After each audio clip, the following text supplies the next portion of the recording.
Hello friends, welcome to my YouTube channel. इस video में हम जानेंगे ई-केवाईसी अकाउंट के बारे में, या फिर आप कह सकते हैं आधार ओटीपी बेस्ड अकाउंट के बारे में। तो कमेंट में मुझसे एक सवाल किया गया था कि ये ई-केवाईसी अकाउंट क्या होता है और इसके क्या बेनिफिट्स होते हैं। तो मैंने सोचा कि इस पर एक वीडियो बनाता हूं और आप सभी लोगों को इस ई-केवाईसी अकाउंट के बारे में जानकारी देता हूँ कि ई-केवाईसी अकाउंट क्या होता है, इसका क्या काम होता है, ये कैसे काम करता है, इसके एडवांटेजेस क्या हैं, डिसएडवांटेजेस क्या हैं, सभी के बारे में आप लोगों को इस वीडियो में जानकारी देने वाला हूं। तो चलिए जो है वीडियो को शुरू करते हैं और बात कर लेते हैं ई-केवाईसी अकाउंट के बारे में।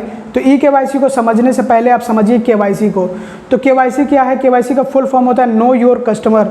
जब आप किसी बैंक में अपना अकाउंट ओपन कराना चाहते हैं, मतलब कराने जाते हैं, तो क्या होता है कि बैंक सबसे पहले आपकी डिटेल्स मांगता है, आपसे डॉक्यूमेंट्स मांगता है, जैसे कि आइडेंटिटी प्रूफ और एड्रेस प्रूफ, जिसमें क्या है कि आजकल आधार कार्ड और पैन कार्ड लिया जा रहा है। हालांकि आप इसके अलावा भी डॉक्यूमेंट्स दे सकते हैं, बहुत सारे डॉक्यूमेंट्स होते हैं, जैसे कि आपका वोटर आईडी कार्ड हो गया, पासपोर्ट हो गया, ड्राइविंग लाइसेंस है, मतलब बहुत सारे डॉक्यूमेंट्स होते हैं जो आप दे सकते हैं अपनी केवाईसी को कंप्लीट करने के लिए।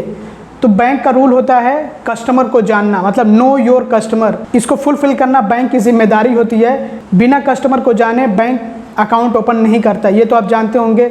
तो पहले क्या होता था कि जब आप अपना अकाउंट ओपन कराने जाते थे बैंक में, हालांकि अभी भी ऐसा ही है, तो केवाईसी क्या है कि जब आप अपना अकाउंट बैंक में ओपन कराने जाते हैं तो बैंक आपसे डॉक्यूमेंट्स लेता है ताकि वो आपके बारे में जान सके, आपकी डिटेल्स वगैरह बैंक के पास रहें। मतलब बिना डिटेल्स के तो कोई भी बैंक आपका अकाउंट ओपन नहीं कर सकता है, और आपका एड्रेस प्रूफ लेता है। ये दो चीज़ें ज़रूरी होती हैं, ये बैंक के रिकॉर्ड में होना ज़रूरी है। तो इसको कहते हैं केवाईसी। तो अब ये ई-केवाईसी क्या है? तो ई-केवाईसी समझ लीजिए कि केवाईसी की डिजिटल फॉर्म है। ई-केवाईसी का फुल फॉर्म होता है इलेक्ट्रॉनिक केवाईसी। इसमें क्या होता है कि पेपरलेस केवाईसी होती है। जो केवाईसी का जो प्रोसीजर होता है वो पेपरलेस होता है। इसमें आपको डॉक्यूमेंट्स वगैरह देने की ज़रूरत नहीं होती है। इसमें जो आपकी डिटेल्स वगैरह होती हैं वो बैंक ऑनलाइन कैप्चर करता है, मतलब कि जो आपकी केवाईसी का प्रोसीजर है वो ऑनलाइन कंप्लीट होता है। तो ई-केवाईसी एक तरह की ऑनलाइन केवाईसी होती है जिसमें आपको पेपर्स वगैरह देने की ज़रूरत नहीं होती है, बिना पेपर वर्क के। मतलब आपको जो ऐसे डॉक्यूमेंट्स वगैरह सबमिट करने की ज़रूरत नहीं होगी। जो भी केवाईसी का प्रोसीजर होगा इसमें ऑनलाइन होगा, डिजिटल फॉर्म में होगा। तो अब आइए अच्छे से समझते हैं इस ई-केवाईसी को। तो इसको समझने के लिए सबसे पहले हमें ये जानना होगा कि ये ई-केवाईसी का जो प्रोसेस होता है ये काम कैसे करता है। तो अभी के टाइम में जो ई-केवाईसी का प्रोसेस है ये ओटीपी वेरिफिकेशन के ज़रिए से कंप्लीट होता है। तो अब मैं इसको आप लोगों के लिए और ज़्यादा सिंपल कर देता हूँ। इस ई-केवाईसी प्रोसेस को फॉलो करने के लिए ओटीपी वेरिफिकेशन ज़रूरी होता है। तो अभी ओटीपी वेरिफिकेशन होगा कैसे? तो जैसा कि आप लोग जानते हैं कि आजकल जो ई-केवाईसी का प्रोसेस है ये आधार के ज़रिए से होता है। अब ये आधार के ज़रिए से कैसे होगा इसको आप समझिए। तो सबसे पहले आपका जो मोबाइल नंबर है वो आपके आधार कार्ड से रजिस्टर्ड होना चाहिए, आपके आधार कार्ड में ऐड होना चाहिए। आपका कोई मोबाइल नंबर है वो मोबाइल नंबर आपके आधार कार्ड से रजिस्टर्ड होना चाहिए, आपके आधार कार्ड में ऐड होना चाहिए। ये ज़रूरी है। अगर हम ई-केवाईसी के प्रोसेस को फॉलो करना चाहें, इसको कंप्लीट करना चाहें, तो सबसे पहले हमें अपना मोबाइल नंबर लिंक करना होगा अपने आधार कार्ड से, जिसके बाद ओटीपी वेरिफिकेशन के ज़रिए से ई-केवाईसी के प्रोसेस को कंप्लीट किया जा सकता है। तो इसमें क्या होता है कि आपका मोबाइल नंबर आपके आधार कार्ड से जब लिंक्ड रहता है, रजिस्टर्ड रहता है, या फिर आप ये कहिए कि आपका मोबाइल नंबर आपके आधार कार्ड में ऐड रहता है, तो जब आप ऑनलाइन अकाउंट ओपन करते हैं जिसको कि डिजिटल अकाउंट कहा जाता है, और आजकल तो बहुत सारे बैंक इस तरह के अकाउंट आपको देते हैं, तो इसमें क्या होता है कि जब आप अपनी डिटेल्स वगैरह इंटर करते हैं, जब आप अपना आधार नंबर इंटर करते हैं तो उस आधार नंबर को वेरीफाई करना होता है। अब ये वेरिफिकेशन कैसे होता है? तो ये होता है ओटीपी के ज़रिए से। तो जो मोबाइल नंबर आपके आधार कार्ड से रजिस्टर्ड होता है उस पर ओटीपी आता है, और वही ओटीपी आपको इंटर करना होता है। और जब आप ओटीपी इंटर करते हैं तो एक तरह से बैंक को आप अथॉरिटी दे रहे हैं, बैंक को आप ऑथोराइज़ कर रहे हैं कि बैंक आपकी डिटेल्स को, आपके आधार कार्ड की डिटेल्स को फेच कर ले, कैप्चर कर ले अपने डेटा में। तो जब आप ओटीपी को वेरीफाई कर देते हैं तो बैंक ऑटोमेटिकली आपके आधार की डिटेल्स को कैप्चर कर लेता है, फेच कर लेता है अपने डेटा में, फिर उसको ऐड कर लेता है। और इस तरह से आपके आधार की डिटेल्स, जिसमें कि आपकी आइडेंटिटी की डिटेल्स होती हैं, तो वो बैंक के पास पहुंच जाती हैं। मतलब वो बैंक कैप्चर कर लेता है उनके डेटा, तो फिर वो बैंक के रिकॉर्ड में आपकी सारी डिटेल्स चली जाती हैं, आपके आइडेंटिटी की सारी डिटेल्स चली जाती हैं। तो इस तरह से हम ओटीपी को वेरीफाई करते हुए अपनी डिटेल्स बैंक को सबमिट कर देते हैं, बैंक को दे देते हैं, जिसके बाद बैंक हमारा अकाउंट ओपन कर देता है। मतलब जिसके बाद बैंक इजाज़त देता है कि हम अपना अकाउंट ओपन कर सकते हैं, तो उसके बाद हम अपना अकाउंट ओपन कर लेते हैं। तो इस तरह से जो अकाउंट्स ओपन होते हैं उनको कहा जाता है ई-केवाईसी अकाउंट या फिर आधार ओटीपी बेस्ड अकाउंट। दोनों का सेम मीनिंग है, मतलब दोनों एक ही चीज़ है। तो ये जो पूरा प्रोसेस होता है वेरिफिकेशन का, और फिर उसके बाद आपकी डिटेल्स को कैप्चर करने का, तो इसी को कहते हैं ई-केवाईसी, इलेक्ट्रॉनिक केवाईसी, जिसमें आपको कोई भी पेपर सबमिट करने की ज़रूरत नहीं होती है, बैंक को कोई पेपर देने की ज़रूरत नहीं होती है। तो इसको कहा जाता है ई-केवाईसी या फिर आधार OTP बेस्ड केवाईसी। तो इस तरह से जो अकाउंट्स ओपन होते हैं उनको कहा जाता है ई-केवाईसी अकाउंट या फिर आधार OTP बेस्ड अकाउंट। अब अगर हम इसके बेनिफिट्स के बारे में बात करें या फिर एडवांटेजेस के बारे में बात करें, तो इसका बेनिफिट यही है कि आप ऑनलाइन अकाउंट ओपन कर सकते हैं।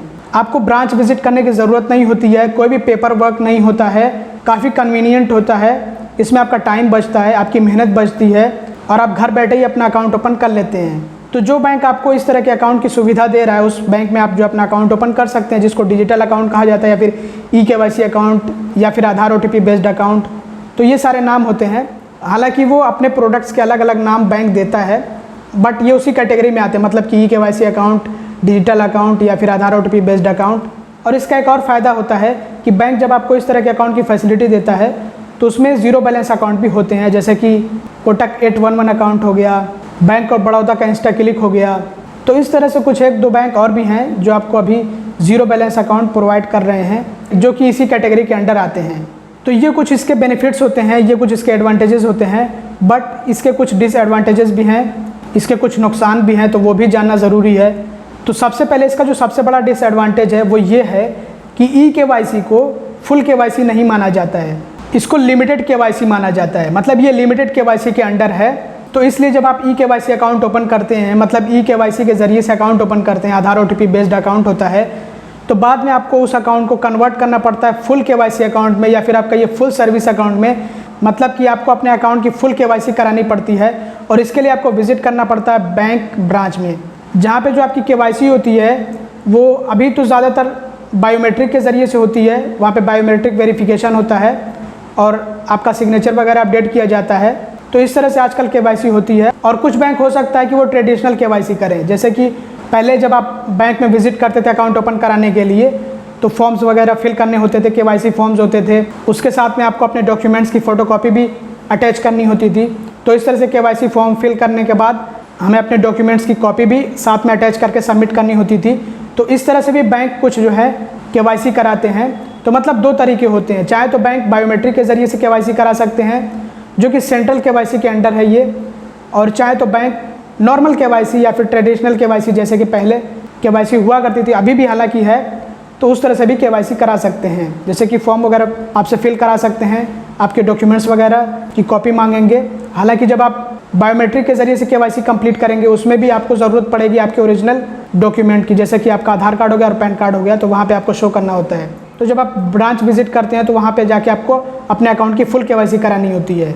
तो यही एक सबसे बड़ा डिसएडवांटेज है कि इसको फुल केवाईसी नहीं माना जाता है, इसको लिमिटेड केवाईसी माना जाता है। तो आपको ब्रांच विजिट करना पड़ता है और जिसके लिए आपको टाइम भी दिया जाता है, और जो टाइम पीरियड होता है वो लिमिटेड टाइम पीरियड होता है। उसी टाइम पीरियड के अंदर आपको ब्रांच विजिट करके फुल केवाईसी कराना होता है, जो कि 12 महीने के लिए आपको दिया जाता है टाइम, जो कि 12 महीनों का होता है। मतलब 1 साल का आपको टाइम दिया जाता है कि आप 1 साल के अंदर ब्रांच विजिट करके केवाईसी आप अपने अकाउंट की करा लें, फुल केवाईसी करा लें, नहीं तो आपका अकाउंट बंद कर दिया जाता है अगर आप फुल केवाईसी नहीं कराते हैं तो। अब क्योंकि ये लिमिटेड केवाईसी है, तो अगर आपने इसके ज़रिए से अपना अकाउंट ओपन कर रखा है तो आपके अकाउंट पे भी लिमिटेशंस वगैरह, रिस्ट्रिक्शंस वगैरह होंगे।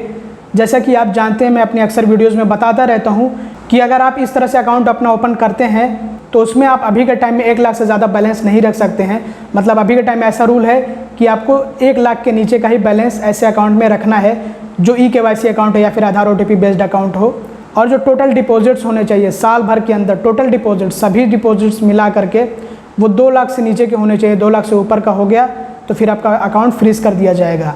और इस तरह के अकाउंट में कैश ट्रांजैक्शन वगैरह अलाउड नहीं होते ब्रांच से, जैसे कि आप कैश विड्रॉल नहीं कर सकते हैं, फंड ट्रांसफ़र के ज़रिए से डिपॉजिट कर सकते हैं। बाकी अगर आप कैश विड्रॉल करना चाहें ब्रांच से जा करके तो वो आप नहीं कर सकते हैं, क्योंकि वहाँ पे आपका सिग्नेचर अपडेट नहीं होता है। सिग्नेचर अपडेट नहीं होने की वजह से जो कैश विड्रॉल स्लिप होती है उसका इस्तेमाल करते हुए कैश विड्रॉल नहीं कर सकते हैं। और इस तरह के अकाउंट पे आपको चेकबुक भी इशू नहीं किया जाता है, क्योंकि आपका सिग्नेचर अपडेट नहीं होता है, तो चेकबुक का कोई मतलब नहीं बनता है। जो आपका चेक चलता है वो आपके सिग्नेचर पे चलता है, तो जब आपका सिग्नेचर ही नहीं रहेगा तो चेक का क्या काम वहाँ पर रहेगा। तो कैश ट्रांजैक्शन भी इस तरह से अलाउड नहीं होते हैं। हालांकि उसमें आप डिपॉजिट वगैरह फंड ट्रांसफ़र के ज़रिए से कर सकते हैं, कोई दिक्कत नहीं है।